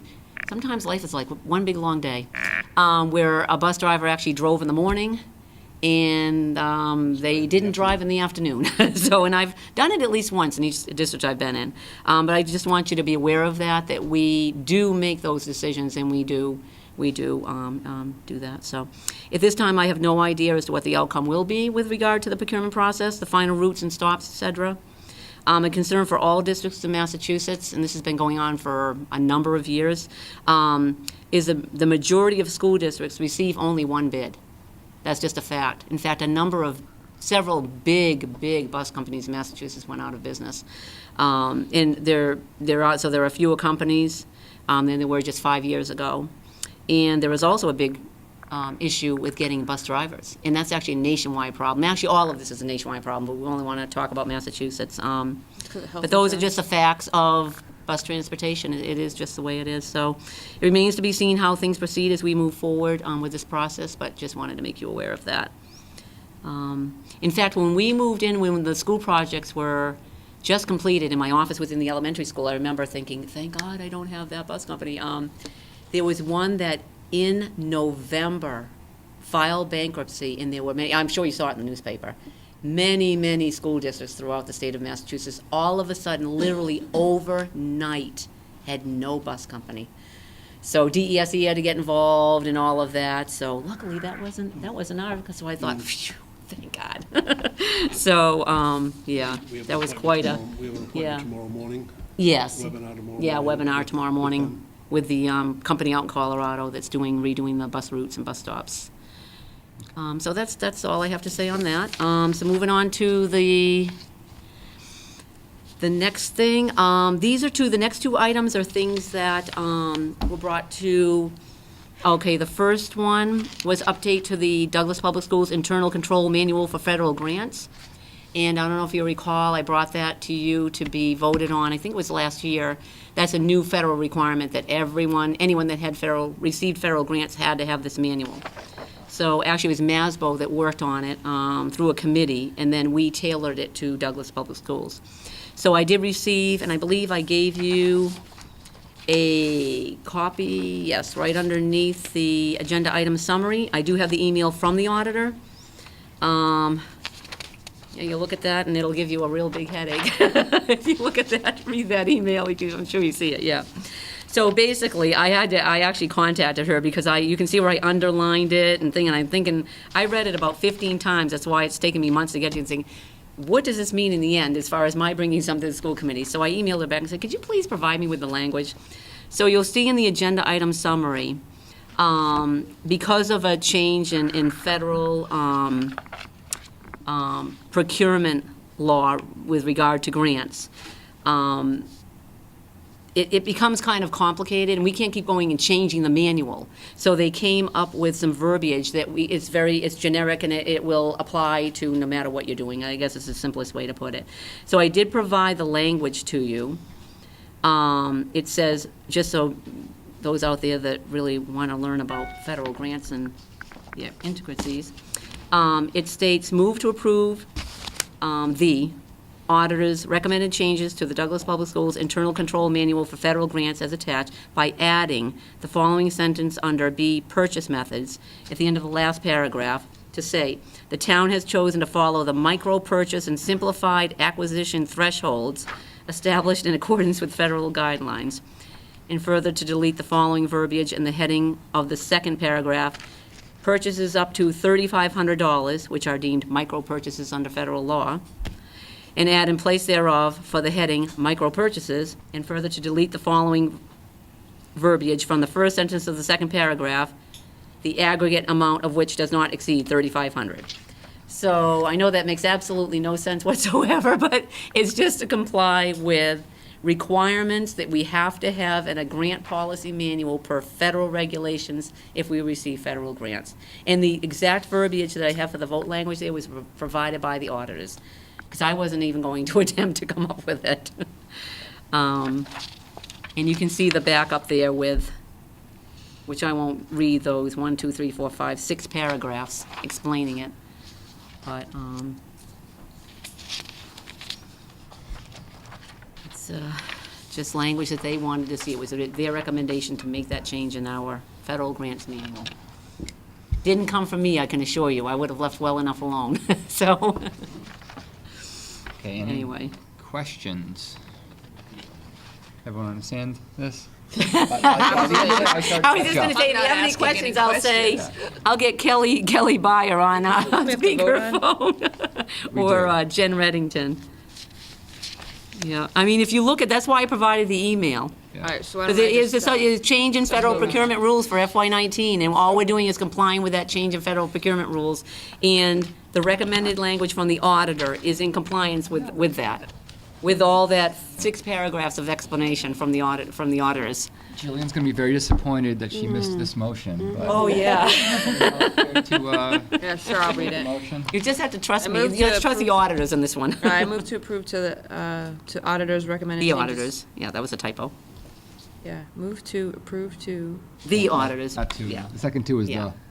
move to approve the auditors recommended changes to the Douglas Public Schools Internal Control Manual for federal grants as attached by adding the following sentence under B, purchase methods. At the end of the last paragraph, the town has chosen to follow the micro-purchase and simplified acquisition thresholds established in accordance with federal guidelines. And further, to delete the following verbiage in the heading of the second paragraph, purchases up to $3,500, micro-purchases, and add in place thereof for the heading micro-purchases, and further, to delete the following verbiage from the first sentence of the second paragraph, the aggregate amount of which does not exceed $3,500. Please note that Ms. Keegan was kind enough to show. Oh, I'm sorry, I'm sorry, I did show that, yeah. Shows those changes there. I did. So they actually. I forgot that I did somewhat that. makes sense, so Mhm. thank you for that. I'm So we have sorry, I forgot A motion that, yeah, I from did Julie. that. Second. And a second from Lisa. Any other discussion? No. All those in favor? Aye. Aye. Any opposed? Would you like me to go over that again? Okay. Something like this, you're probably Moving at on. the top of the agenda at 7 o'clock, and a little more awake. No, you might all leave, and then maybe. we won't get through the rest. Okay, and the next one, I also got the verbiage from the auditors. If you'll recall, when I went over the FY18 Student Activity Fund audit, they did, one of their recommendations was that we have a policy that addresses Student Activity Fund account deficit balances, should they arise. And they only have once in the whole 7 years I've been here, so. And they took care of it. So the following is the recommended language to be added to page 16 of the Student Activity Fund guidelines. So basically, to take care of deficit account balances, it states, individual activity accounts should not be permitted to be in the deficit position because such a position represents a liability or to other individual activities or possibly to future classes. In the event that a specific student activity develops a deficit balance not resulting from timing, the school committee shall authorize a deficit to be resolved using one of the following remedial actions recommended by the principal. Accumulated interest earnings upon written approval of the school principal, surpluses of inactive accounts upon written recommendation of the school principal and approval of the school committee, gift from a student activity account with class officers, with a surplus balance upon written approval of at least 2 of the class officers and the school principal, school committee appropriation, and I put in to be used only if all other remedial actions are unavailable, I added that, and any other legal means. All right. So that's the language. The only thing I added was, I did add that there. We don't want to be coming to the school committee for appropriation for something that shouldn't be there to begin with. But, yeah. So I move to approve the auditor's recommended policy to address deficit account balances as delineated above. This section will be added to page 16 to the Douglas Public Schools Student Activity Fund Guidelines. Motion from Julie, Second. second from Lisa. Any other discussion, further discussion? Seeing none, all those in favor? Say aye. Aye. Any opposed? Seeing none, unanimous. The only other thing that I have is, these 2 items take care of everything to date, having anything to do, in my jurisdiction, it came up in an audit or anything. And the only other outstanding thing is the end of the year report, the FY18 end of the year report. The audit was completed about a week ago, and that went great, so I'll have actually the final. It came in draft form, now you just sent the final, and I'll get that to you for probably March 20th. So there's nothing there that was a finding or anything, so. The ward audit just came up. Is the NEASC audit closed out at this point? We haven't heard back yet, have we? I haven't. Is that Oh. usual? So Oh, yeah, it's been a while. No, not really. I Yeah. expected to get like the first draft from the chair by now, and I know Patrick's pretty busy. Okay. Because the final report I was expecting around April, so I'll call it Patrick. Just curious, not overly concerned. He's just coming up with like superlative ways to say how awesome we are. Got to still thesaurus out and just thumbing through it. Okay. Any other topics not anticipated that we would like to cover at this late hour? I can come up with a few if you'd Oh, like. please. Yours are way too exciting. It really should be that thing. We did an excellent job. We do not need executive session this evening. So, our next meeting is the 20th. Next meeting actually is Tuesday. Tuesday. Sorry, is Tuesday. You're right. Well, yeah, if we post that, right. Officially, at FinCom, regular meeting. we will adjourn, we will, what's the word again? We will call our meeting to order on Tuesday and adjourn at some point. But our next school committee only meeting is the 20th. And then we do have only one meeting scheduled for April, right now. Right now. So, Yep. so I guess just, let's give some thought between now and the 20th, whether we want to add an additional meeting for April. And we'll see how things proceed over the next couple of weeks, and that'll probably inform that decision, so. And just a reminder too, that April 3rd, that's a typical time for, since Right, time we are immemorial, the planning public our hearing. public The public hearing hearing for on the April school budget would be April 3rd, if we follow the same timing that we've done forever. Right, which I think that's what was kind of lending me to believe that we might need an additional meeting, as knowing that April 3rd will probably be completely public hearing for, around budget, and might not be room for any other items that might need to be addressed, so do we want an additional meeting later in the month to address other items, so. But we can, again, we don't have to make that decision tonight. Okay. If there's nothing else, I will look for a motion to adjourn at 8:53. I'll make a motion to adjourn at 8:53. Motion from Kelly. And do I have a second? A second from Lisa. Great. Any other discussion? All those in favor of adjourning, say aye. Aye. Thank you. Thank you. Thank you all. Okay, thank you. Do a packet for Jillian.